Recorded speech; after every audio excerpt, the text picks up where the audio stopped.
Today I'm looking at an Ophidia Spathe Hunter PVE build, and I'm not going to be using any guns. That might sound strange in a looter shooter, but our combination of subclass, armour and weapons is going to allow us to be lethal with knives, bows and swords. So this is definitely mixing things up a little bit and going against the grain, but if you ever wanted to ditch the guns and try something new, then this could be the build for you. So the following is an Ophidia Spathe Hunter PVE build in Destiny 2. And don't forget, if you're new around here, hit that subscribe button down below for all the latest Destiny 2 content and turn on notifications by hitting that bell. At first, no gun sounds absolutely mad. I mean, how are you going to do any damage to anything if you don't have a gun? But by using our focus of Ophidia Spathe, which gives us 2 knives instead of 1, and using swords and bows, we're going to be super effective in PvE without firing a single bullet. So let's have a look at the build in a little bit more detail. First up, we've got the exotic armour Ophidia Spathe, and this is an exotic hunter chest armour, and it's a random world exotic drop, or you can pick it up from Zur if he's got it at the weekend, and it pairs nicely with our solar subclass for hunters. So let's check out the perks. First of all, we've got scissor fingers, so this one grants 2 knives per charge, and we've got increased resilience too. So what we want to do here is use that scissor finger perk so we're armed with knives more often than not. This, used in conjunction with our subclass and mods, is going to make us absolutely deadly in PvE. Well, next up, let's check out the subclass, and we're using a Way of 1,000 Cuts. And the abilities on this one, first up, we've got Knife Trick, throw a fan of flaming knives that burns targets on hit. Then we've got Burning Edge, while enemies burn, your dodge ability recharges faster. We've got Playing with Fire, so destroying burning enemies charges Knife Trick more quickly. And then finally, we've got Blade Barrage, so vault into the air and unleash a volley of solar charged explosive knives. So with Knife Trick here, we're going to be dishing out a fan of knives for our charge melee ability, and by dodging near our enemies, this is going to help us get Knife Trick back much faster. However, if we kill enemies while they're burning, again that's going to help us get Knife Trick back faster. So this, combined with our perks from Ophidia Spathe, this is going to lead to our knives being available pretty much all the time, allowing you to run around and dish out that damage with your flaming blades. So next up, let's check out the weapons for the build. So to work with the no guns theme, I'm using a combination of swords and bows. So you can swap these of course out for any weapons that you like really. I just thought it would be fun to mix it up a little bit and have no guns. If you are going to swap things out, try and add in some swashbuckler or 1-2 punch weapons, as they're going to pair nicely with the melee theme of the build. But I would try the no guns build and see how you get on with it. It's not as bad as you think. So first up, we've got the Whispering Slab, and this is a bow introduced in Season of Arrivals. It's a lightweight frame, so you can draw quickly and move fast with this weapon. And it comes with some nice rolls, and I've got Archer's Tempo and Vorpal weapon that's going to help me against bosses.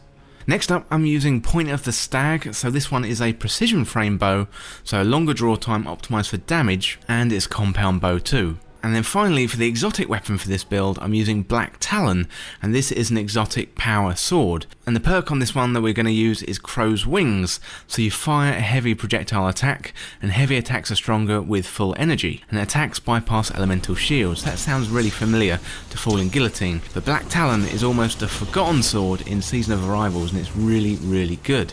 So with our weapons, we've got ranged attacks with the arrows, but also Black Talon too, because you can shoot out that projectile attack. So if we want to get in close and do boss damage with our sword, so combine that with Lucent Blade, that's coming up next, and that's going to allow us to do absolutely big damage. So if you can get a swashbuckler roll on Whispering Slab, then that's going to do well, and also Whispering Slab is a lightweight frame weapon too, so that's going to allow you to run around quicker than you were if you were carrying other weapons. Point of the Stag does have Vorpal weapon on it too as a fixed roll perk, and that's a nice perk against bosses and also Guardians and their super if you want to try this build out in PvP. Finally, let's have a look at the mods for the build. So here I'm using Solar Plexus. So this one increases the damage of all our solar melee abilities, and you gain super energy from performing finishes with a solar subclass equipped. Also, I'm going to be using Inferno Whip, so solar melee abilities stagger unshielded combatants, and it's stronger against unstoppable champions. And finally, I've got Lucent Blade, and this one increases the sword damage when charged with light, and I'm using Taking Charge to get charged with light by picking up orbs. The Solar Plexus is available on the seasonal artifact, and it's going to work well with our charge melee knives, increasing the damage, and also this is going to allow us to build up super through finishers, meaning we're going to have that blade barrage much faster and more often. Inferno Whip will come in handy if we're coming up against unstoppable champions, for example in the Contact public event, Nightfalls, or any future activities that have unstoppable champions. And Lucent Blade, well, this one is a must if you've got a sword, as it gives you approximately 35% more damage with that sword. So now we've got our build in place, let's have a look at some gameplay. So you want to run around and get kills with your bow and charge up your melee, get a knife kill or two, dodge and recharge that melee for even more knives, and then soften up some enemies with your arrows, get some finishers in to build up your super, unleash that blade barrage to do some big damage, whip out the sword if needed so you can clear that area, dodge, knife dodge, and then keep on going. So this build is a little bit different, and it may not be super effective in raids or endgame content, but it's mixing up the regular formula for Destiny and trying out something new. So if you've got Ophidia Spathe, then it's definitely worth giving this one a go, slapping that chest armour on and throwing some knives. Of course, you can use your regular weapons with this build, as the weapons don't really matter, it's mainly about the subclass and the armour. However, if you find a good combo, or if you have any improvements, let me know down in the comments. And also, if you've got any exotic armour requests, or want to see a build on any class, let me know down in the comments and I'll see what I can do.